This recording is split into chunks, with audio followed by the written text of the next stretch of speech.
আমরা প্রতিনিয়ত টাকা দিচ্ছি, কিন্তু আমরা গ্যাস পাচ্ছি না। এভাবেই ক্ষোভ আর হতাশার কথা জানাচ্ছিলেন তিতাস গ্যাসের এই গ্রাহক। রাজধানীর বেশ কিছু এলাকায় গত কয়েকদিন ধরে বাসাবাড়িতে পর্যাপ্ত গ্যাস না পাওয়ায় চরম ভোগান্তিতে পড়েছেন সাধারণ মানুষ। রান্না থেকে শুরু করে নিত্যদিনের কাজে বিপাকে পড়ছেন বাসিন্দারা।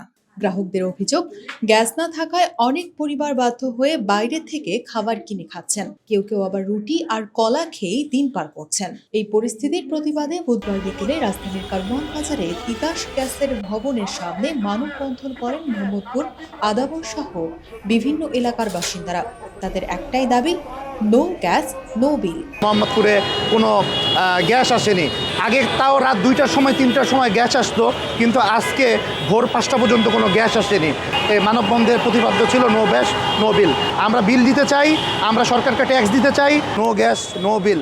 ঠিকমতো খেতে পারছে না, সংসারে অশান্তি, সময় মতো খাবার না পেলে বাবা মা ভাই বোন যারা আছে এদের মধ্যে একটা মাথা গরম থাকে। গ্যাস না থাকার কারণে আমাদের দৈনন্দিন জীবনে প্রচুর পরিমাণের অনিয়ম হচ্ছে। হ্যাঁ, আমরা পাউরুটি খেয়ে আছি, কাঁচা ডিম খেয়ে আছি, একটা ডিম পোস্ট করতে পারি না, কিভাবে খাই? মাসের শেষের দিক পকেটে টাকাও নাই, দুপুরে না খেয়ে থাকতে হচ্ছে। সেই ক্ষেত্রে আমরা যে শুকনা খাবার খাইতেছি, রাত্রে ওই সেম অবস্থা। শুধু আবাসিক গ্রাহকরাই নন, গ্যাস সংকটের প্রভাব পড়েছে পরিবহন খাতেও। রাজধানীর বিভিন্ন সিএনজি ফিলিং স্টেশনে ঘন্টার পর ঘন্টা লাইনে দাঁড়িয়ে থাকতে হচ্ছে গ্যাস চালিত যানবাহনকে। এতে যেমন বাড়ছে ভোগান্তি, তেমনি অপচয় হচ্ছে সময় ও অর্থ। গ্যাসের দাম বাড়াই দিক, আমরা গ্যাস টাকা দিয়ে কিনে চালাবো। 4 ঘন্টা 5 ঘন্টা দাঁড়ায় গ্যাস ভরি, মহাজন একটা টাকা কম নেয় না। 1000-1500 মতন ইনকাম ছিল, এখন শূন্য হয়ে পড়ছে। 4 দিন ধরে এই অবস্থা, আমরা বেতন নিতে পারতাছি না, শুধু জমা দিয়ে গ্যাস নিয়েই আমাদের দিন পার হচ্ছে। জ্বালানি বিশেষজ্ঞদের মতে, সেবার মান নিশ্চিত না করে গ্রাহকদের কাছ থেকে বিল আদায় করা যৌক্তিক নয়। এতে ভোক্তাদের অধিকারও উপেক্ষিত হচ্ছে।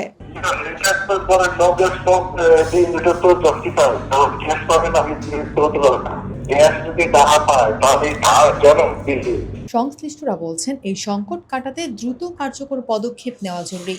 একই সঙ্গে চাহিদা অনুযায়ী গ্যাস সরবরাহ নিশ্চিত করতে সরকার ও সংশ্লিষ্ট সংস্থাগুলোকে সমন্বিত উদ্যোগ নেওয়ার পরামর্শও দিয়েছেন তারা।